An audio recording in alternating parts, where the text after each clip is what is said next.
It's Monday, it's noon, and I have beer. So let's, I don't know, do something with that.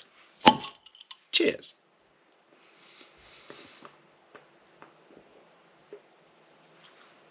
Welcome back, everybody, to me doing the thing that I always do on Mondays, which is the weekly Navel-Gazing, where I talk about all the books I read last week, all the books I plan to read this week, all the videos I didn't make last week, all the videos I plan to not make this week, and so on.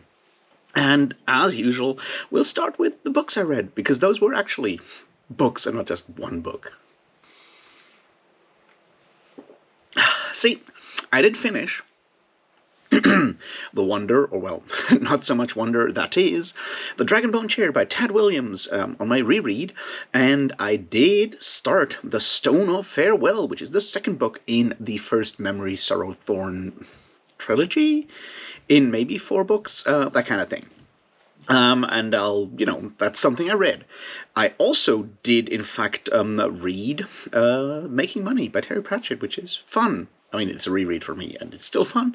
It's not my favorite Discworld novel, but it's certainly still fun and has some really cool jokes in it. So I did very much enjoy that.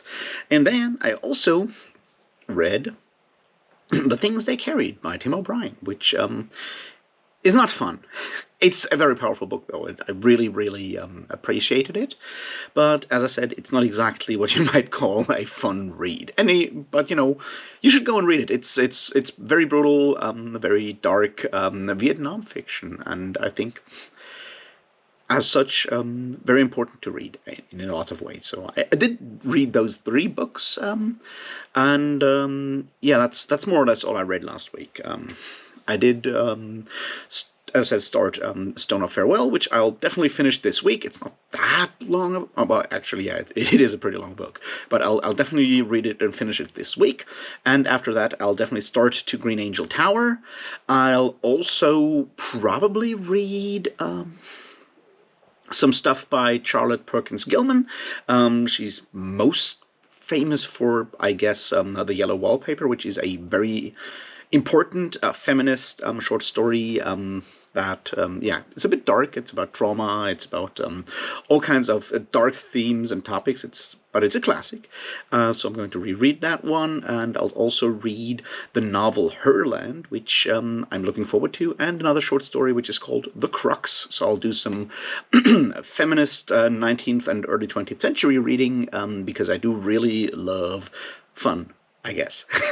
So that's reading plans right now. There might be other stuff that I come up with over the week. We'll find out. That's the reading plans. So let's look at creativity and stuff. I did make 2 videos. I made one video on the Dragonbone Chair. It's out. I'm fairly happy with it. I only had to re-record it once. I think I mostly captured all the things or brought all the things in there that I wanted in there. It's out there. And I made another video on accents in fantasy, which finally came out yesterday. It took a while. I mean, it was up for a while, but there is that issue with having thumbnails, because YouTube really wants you to have dedicated thumbnails and not just a picture from the video. So that sometimes slows down things, because obviously I'm not good at making thumbnails, as you may imagine, because being blind does not help with that. So I'm sort of relying on friends and stuff like that. So that's why that video took a long time to come out. Yeah, but I have more ideas in that regard for the future. So let's talk about those videos. Oh yeah, and I obviously also did jump on Matt on Books hangout thing yesterday. It was a lot of fun. I'm glad Matt is finally back doing booktube things. So I don't know. He'll do the same thing next Sunday, so why not, stroll by Matt's hangout hours on Sunday, and, talk about books and shit. I plan to do videos this week. I definitely plan to do one video on Stone of Farewell whenever I'm done with it. Should be probably Wednesday-ish, I guess. Possibly, depending on whether I record it on Wednesday or Thursday, it'll, it's a thick book, and I'm like 1/3, somewhere between 1/4 and 1/3 through that first book, but it, obviously takes a bit more to finish it. That's that. What else? I have things I want to talk about. There's a thing about world building that I really want to get into. I just need to figure out if I need to do more research before I can talk about it or not. And there will obviously be a video on making money, because we had the Discord conversation about it yesterday. So it's time to talk about making money. So those will be 2 videos, definitely a making money video, possibly tomorrow, maybe on Wednesday. And obviously a video on Stone of Farewell. Beyond that, yes, maybe something about world building. And I guess that's all the video plans I have for this week. There may be more coming. Who knows? But as I said, the idea for the world building thing may require research. I'll have to look into it. It's, as usual, I have an idea. Now I need to look for sources that I can use to bolster my argument, I think. We will see. But it's going to be somewhat inspired or following along the stuff I did with the accent stuff, because I think there's elements to world building, or the term world building, that need to be discussed, because they have become something I'm not happy with in general fantasy discourse. And, I like to tell people how they're wrong when they're doing something. It's just something I love to do. So these are the plans there. Then I have a tentative announcement. I've spoken about it before, but there is a very good chance that I will be having a conversation with Nicola Griffith in the near future for, Hild and Meanwood and things around that nature. So if you have space in your TBRs and you, for some reason, actually listen to the things I say, why not go and read Hild and Meanwood now, so you'll be really prepared for a conversation that may even be in a live stream. I'll let you know more once I have dates and stuff fixed and figured out, but I'm incredibly excited about that, because holy shit, we have stuff to talk about there.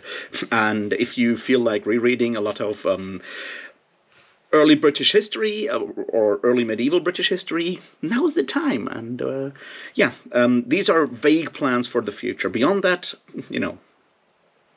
I don't know what I'll be doing next weekend, so how could I possibly know what I'll be doing in the distant future? So video plans, something will come up. I'm sure about that, and we'll definitely have another general live stream probably on the 25th, I guess.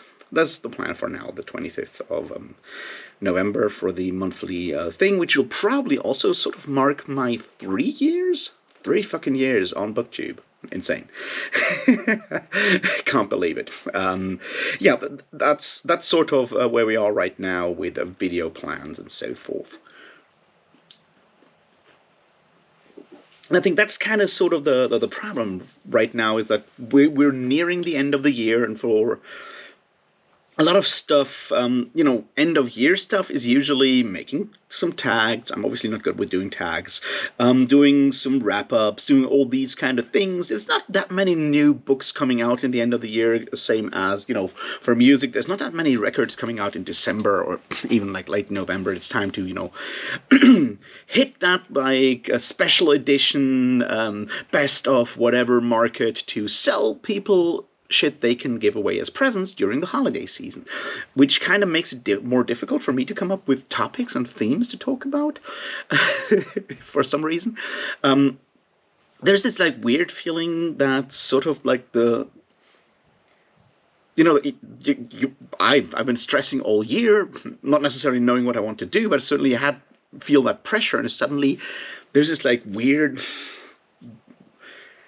lacuna of nothingness that is sort of the end of the year, when basically all external pressures kind of fall off, and I'm worried I'm slowly moving into that direction. Hopefully I'll be able to come up with some meaning and come up with some ideas for further projects before the year fully ends, and then we start next year with probably Brandon Sanderson stuff. I did a quick poll on Twitter, which is now X, and so forth, but asking whether I should read R.A. Salvatore's Dark Elf books, or the at least parts of Sanderson's Cosmere, and yeah, I went 50-50.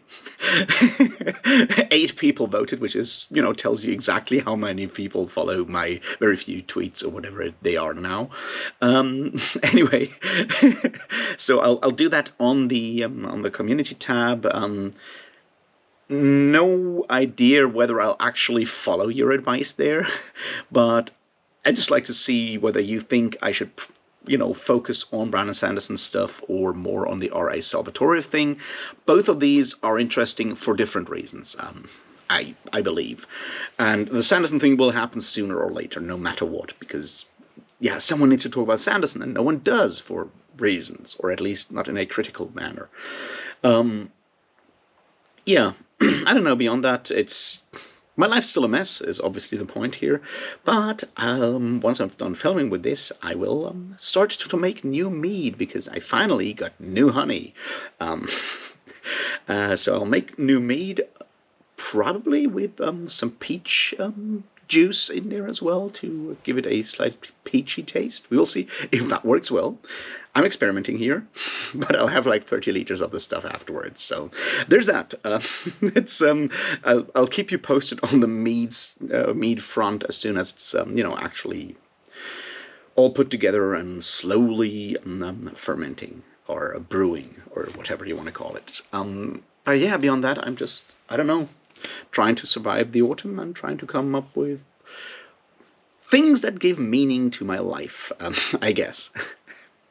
Yeah, not much more to say today. I hope you had a great week. I hope you, read some cool books, did some cool things, learned some cool stuff, and I don't know, go read some Nicola Griffith novels. They're worth reading, and it would be neat if we do like the interview conversation thing, if some people would actually watch it. It feels, awkward if you invite an author and then no one shows up. You know what I mean? Which is an interesting thing, right? I've joined a few author events that have been done online, and for some reason there's like 3 or 4 people showing up, and I'm always like, I thought people are reading these books. Why is no one showing up? Are you not interested in, having conversations with authors, watching authors explain their stuff, or is it something else? So if you have views on why you don't join author events or do anything of the sorts, let me know what keeps you from that. Is it that you just don't know about it because publishers are incredibly bad about informing people about that kind of stuff? Is it that you're just not interested in authors because they're all dead to you anyway, and so forth? Or is there another hitch to that problem? Let me know. I'd just be interested if you have views on that. Put that in the comments, because I feel, if for all the authors, self-published authors, but also, authors that do have actual publishers in what you might call mainstream or whatever you want to call those publishers at this point, people that publish there that are not a publisher's top sellers, right? Those people struggle a lot, possibly even more than, self-published authors, because they have no control over their book, or a very limited, control over what the publisher does with their book. But they're still sort of forced to, kind of advertise on their own, because the publisher doesn't exactly put a lot of financial and promotion backing behind their works. And sometimes being a successful self-published author might just be easier, or more, easier to do in today's internet and social media landscape than being a published author with, smaller sales numbers and stuff like that. Just wondering. So, let me know what your thoughts on, interacting with authors and stuff are, if you're interested in doing more of that kind of stuff, if you're just never informed in time, let me know. This is basically market research. Anyway, I'll see you in the next one, which will be about making money, I guess. The book, not the activity. Because I may know something about the book. I certainly don't know anything about the other one. So, yeah, have a great week and, enjoy the evening. I'll see you in the next one. Cheers.